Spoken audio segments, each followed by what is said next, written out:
Yan mga paps, ang ating nailagay dito ay fly ball na pang click 125 13 gram. 13 gram nga ba? No.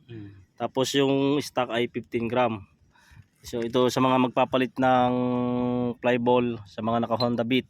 Kaya ito ang ating recommended na pang click 125 13 gram. Maganda to. Tapos ito naman yung stock. Ayan, ganito yung tsura ng ano stock na fly ball. Ayan. Hindi na pwede pre.